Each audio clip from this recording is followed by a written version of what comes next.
So yeah, looking forward to seeing this combination of AI and psychiatry, which I'm super excited to learn about. And so please join me in welcoming David Oygenblik. Oygenblik. Yeah. Oygenblik. You're close. We practiced before this. This is all on me, sorry. So please, a round of applause. I hope we didn't get you too excited. I'm not presenting anything related to real psychiatry, but hopefully it's close enough to keep you interested. So my name is David Oygenblik, and I'm presenting AI Psychiatry, Forensic Investigation of Deep Learning Networks and Memory Images. So let's say you're driving your Tesla car that's in full self-driving mode, and your Tesla car comes across some innocuous-looking merge sign. To the car, well, to you, it seems like there's nothing wrong, but little did you know that attackers were able to backdoor the sign recognition model on your Tesla car, resulting in a backdoor sign recognition model impacting the Tesla car's behavior.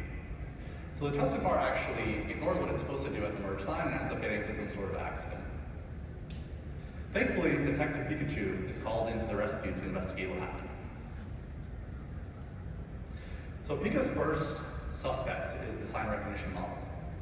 This is because such models are prone to adversarial examples, data poisoning attacks, and backdoors. So he says, let's go use a bunch of the DL model vetting tools and determine if there's anything wrong with the machine learning model. So you take the sign recognition model, plug it into some DL model vetting tool, and out would be some sort of result, maybe a successful investigation. Unfortunately, it's not that simple for Pika. So the sign recognition model, in order to be vetted, needs some sort of model access by the vetting tool. So the vetting tools often just assume this model access, but fail to consider that these models might actually be encrypted or inaccessible because they're proprietary. Then, cars like this Tesla self-driving car or any other embedded device that might be employing online learning can train at runtime or refine weights at runtime. Therefore, in order to analyze what actually happened at the time of the crash, you need to analyze the specific weights that were on the Tesla car. And then that brings the question, how do we get these unique car weights? And let's just say Pika was able to magically get those weights, right? What is he going to do with them? These vetting tools often require instrumentable models, so not just a set of flat buffers, they require a usable model at a source code level. So how is Pika going to reuse these weights? So has he failed? Thankfully, no. Detective Pikachu is aware of our work, AI Psychiatry, which is a memory forensics-based tool that recovers the model and rehosts it for use. So we answer the following three questions. How to get the encrypted model. So AI Psychiatry employs model identification and layer recovery to recover the model structure. Then to access the weights, APE employs a feedback-driven tensor recovery methodology. And finally, to rehost the model, APE employs a tensor mapping and model rehosting methodology, which enables Pika to fully vet the model. So APE will end up outputting a vettable model, which Detective Pika can then use to determine if something was wrong in the accident with the model. So going into each step. So the first step is recovering the model structure. So given the CPU and GPU memories from the DL system, first we recover model object candidates. And we do this based on the key insight that model objects are data structures and they look similar, well, they are directed graphs. So we recover data structures that are similar to directed graph structures. Then we ensure that the layers in that directed graph have common class names and adhere to the CUDA API data structures that are required for low-level GPU inference. This allows us to identify the model. Based on the identified model, we end up having the topology. We end up being able to recover the layers, shapes, and potential data pointers if they're available. And ultimately, this gives us the model structure and attributes. Unfortunately, there's a problem with this approach. There actually could be many tensors in memory, not just the tensors that are from the model. There can be thousands. There can be tensors with even matching attributes. So things with same shapes, same element counts. And this is because as the model undergoes online learning, there's optimizers and layer activations that are also present in memory, obfuscating what tensor is the appropriate tensor to recover for the model.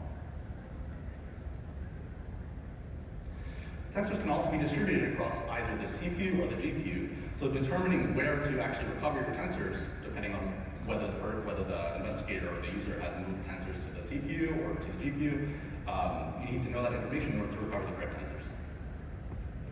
Thankfully, APE applies its feedback-driven tensor recovery procedure. So we base this on the key insight that one model node should correspond to exactly 2 tensors, for the most part. So a convolution will correspond to an activation and a bias, typically. So given 2 tensors with very similar attributes, such as the same shapes, same element counts, and the ref counts, we notice that the data pointers are different.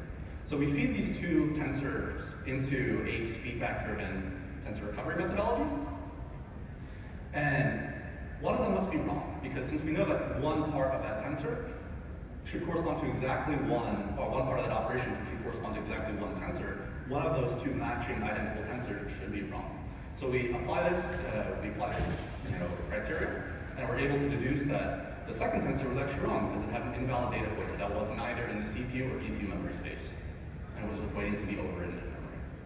So now, applying this iteratively to all the tensors we found in the memory, and now that we also have the model structure, we're able to have the model topology, the layers, and the tensors.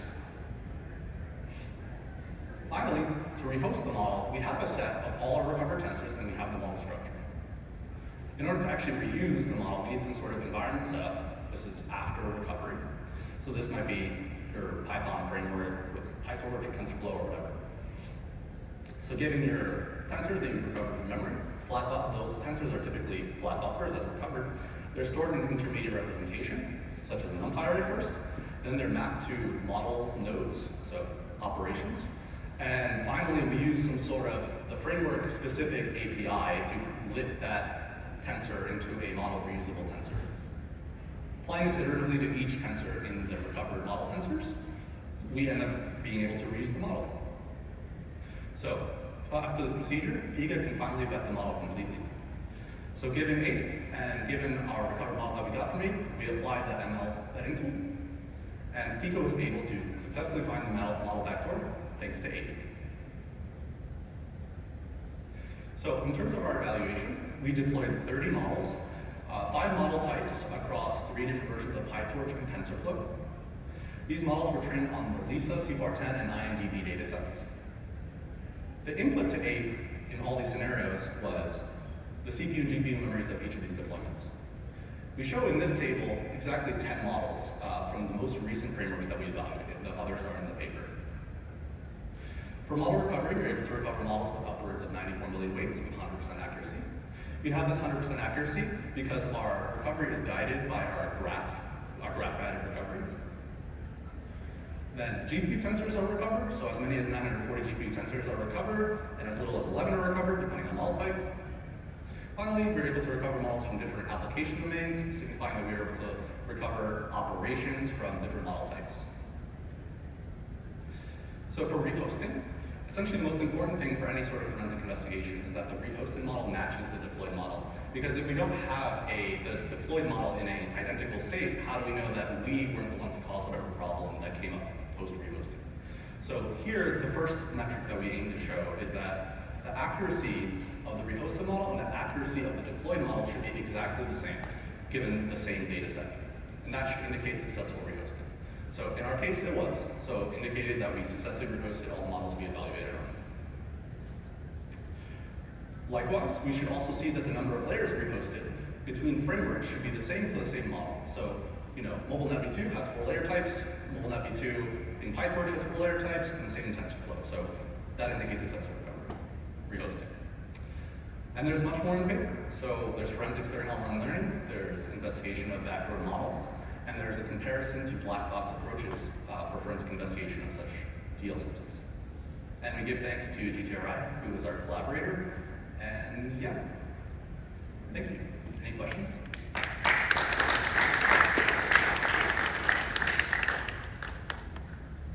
Wow, very cool. Okay, now we have plenty of time for questions.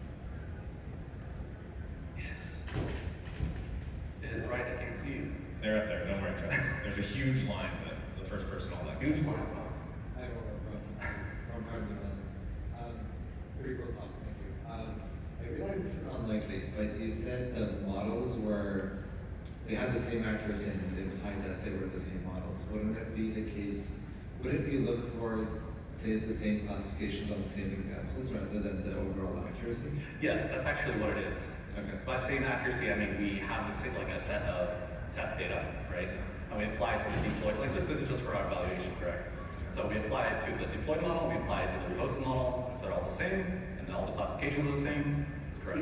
Makes sense. Thanks. Yeah.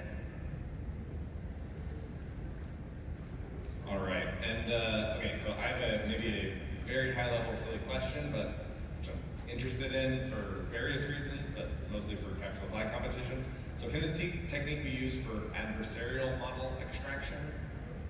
Adversarial model extraction, can you clarify? In that somebody doesn't want me to extract their model, I maybe have a program that has the model Yes, of course. compiled in. Okay. That's not the scenario that we wrote the paper for, but yes. I get you here to ask you about that in a non-forensics Kind of perspective. Amazing. Cool. And do you have any intuition as to how, like, where as the model size increases, you had the model weights and the numbers. It was very impressive. Got to 90 million. As that increases, is there an upper bound limit as to where your technique will? This is just to where we ended, evaluating. We noticed that there should be no difference besides in the actual evaluation time, which is actually shown in the paper, and the evaluation time doesn't rise significantly. So, cool, awesome. Wow, I'm very impressed. More questions, please go ahead. Hi, I'm Jin Xiaoxi from UC Riverside. So I wonder, well, from the title you said this is like a memory image analysis. I wonder how do you handle the case where the model, the memory is swept up, or the model is not fully loaded into the memory? Would that be the issue? that is our threat. Is not our threat model, yes.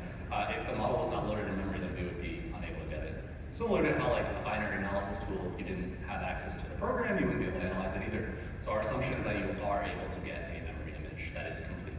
Okay, and the assumption is also that when you require the memory image, the model is running, the process is running, and you can't acquire the memory without being swept out.